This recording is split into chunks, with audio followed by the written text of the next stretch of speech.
E vai falar sobre a ação dos criminosos, né? O quanto de droga esses caras conseguem mandar para fora, principalmente pelo aeroporto de Congonhas. De Congonhas não, perdão, de Guarulhos. É um número muito alto. São 5,5 toneladas de cocaína em 3 anos. Isso que foi apreendido. Imagina o que não sai. O que Normalmente, passa. normalmente para cada porção apreendida de droga, outras 9 passaram. Ou seja, Esse é um levantamento, por exemplo, que ocorre no Porto de Santos. Não sei se a lógica nos aeroportos se é a mesma ou não, mas certamente, se pega uma mala, outras 9 podem ter passado. Porque senão, eles não estariam ali. lógico. Não teria esse poderio todo que eles têm. Tá na margem de erro do que eles podem perder, né? Claro, com toda certeza. Ô, Josino, números também que chamam a atenção, né, cara? Como é que você tá? Boa tarde. Oi.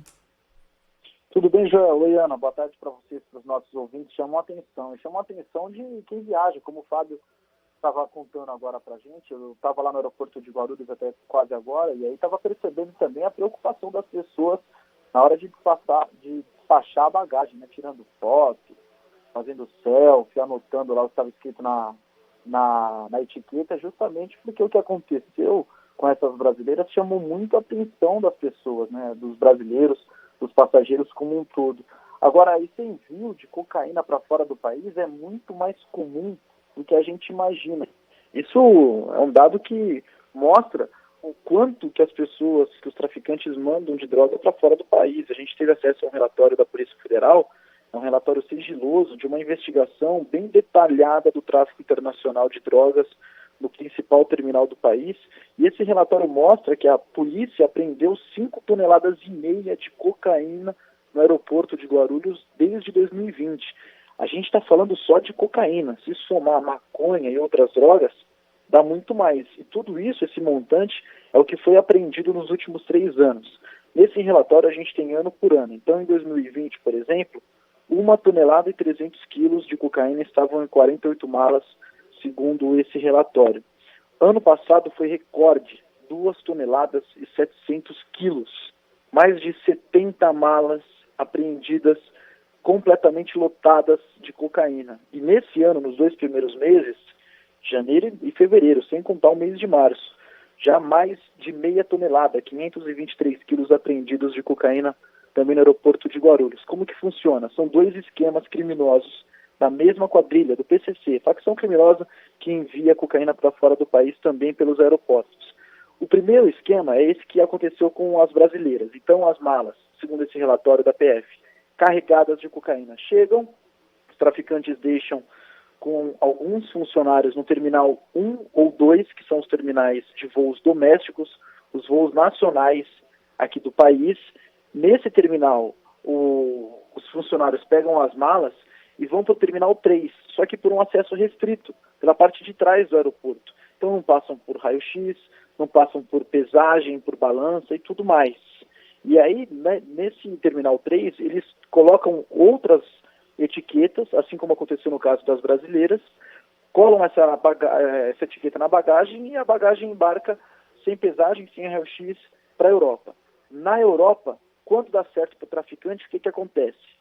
Essa mala, ela fica rodando na esteira, e aí depois disso, um funcionário do aeroporto da Europa, de vários lugares, de vários países, de várias cidades, esse funcionário faz parte do esquema criminoso, e ele pega essa mala e leva para uma sala especial, que é a sala de bagagens perdidas. Nessa sala, ele entrega para o traficante, e o traficante ganha as ruas com a bolsa. 1 quilo de cocaína, na Europa, custa 50 mil euros. Então, nessa mala das brasileiras, 40 quilos, vou fazer uma conta aqui rápida, deixa eu até abrir a calculadora aqui para não cometer nenhum erro.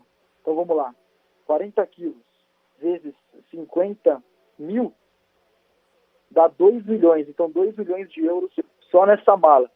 Nesse relatório da Polícia Federal que a gente teve acesso, tem algumas malas que, como não passam pela balança, elas pesam muito mais do que o limite de 32 quilos. Então, algumas malas com 70, com 80, chegou num montante que eram, acho que 3 malas que dava 200 quilos de cocaína. E várias dessas bolsas passaram. Em alguns casos, quando houve prisões, por exemplo, essas malas chegaram em alguns aeroportos, por exemplo, o aeroporto de Lisboa, o aeroporto de Barajas, em Madrid, na Espanha, e aí passaram pelo raio-x, E aí a polícia local prendeu algumas pessoas que foram atrás dessa mala. As pessoas foram presas em flagrante e aí dessa forma a polícia foi descobrindo como que é o esquema. Até agora, mais de 100 funcionários, 112 para ser mais exato, presos, funcionários de empresas terceirizadas aqui no Brasil. Além desse esquema que a gente falou também, tem um outro esquema que é o das mulas, que são passageiros contratados que compram a passagem em cima da hora, não pagam hotel, passagem de volta também já comprada, rapidamente, um curto espaço de tempo, e essas pessoas levam a bagagem daqui recheada de droga também nesse mesmo esquema, nesse mesmo processo da passagem da bagagem para não passar pelo raio-x e tudo mais, e aí chegam lá e já levam na mão do traficante nas ruas. Então são esses dois esquemas que a Polícia Federal está investigando. A estimativa é que todo ano pelo menos 400 quilos de cocaína passem pelo aeroporto de Cumbica, em Guarulhos, o aeroporto internacional aqui de São Paulo, e cheguem no destino final. 1 tonelada por mês só no Porto de Santos, para a gente fazer uma comparação como muita cocaína sai do Brasil pela rota do tráfico e chega na Europa. Joiana. É inacreditável isso. Josino, nesse levantamento que você fez com os policiais que você conversou, algum disse para você alguma coisa relacionada a voos nacionais? Que não tem... Cara, isso não está saindo da minha cabeça, sabe? Eu acho que se acontece internacionalmente falando, nacionalmente também deve acontecer. Mesmo porque a fiscalização não é tão pesada como é para voo internacional. Você ouviu alguma coisa nesse sentido ou não, Josa? Sim, Joel, as investigações continuam, até porque, como você disse, a burocracia para o voo internacional, muito maior. A fiscalização é muito maior do que para um voo local, para um voo doméstico aqui do Brasil. Então acontece sim, isso facilita muito mais ainda a rota do tráfico, que sai, por exemplo, do Amazonas, de Roraima, e aí vem descendo aqui sentido sudeste e daqui desses principais aeroportos, tanto do Rio de Janeiro, Galeão, o aeroporto aqui de São Paulo de Guarulhos, e aí sim eles partem para a Europa, onde vale muito mais o quilo da cocaína. Verdade. Josino, muito obrigado, viu, queridão? Um abraço para você, meu irmãozinho. Opa, Joãozão, um abraço para você, para Ana, para todos os nossos ouvintes também. Valeu. Até amanhã. Lá.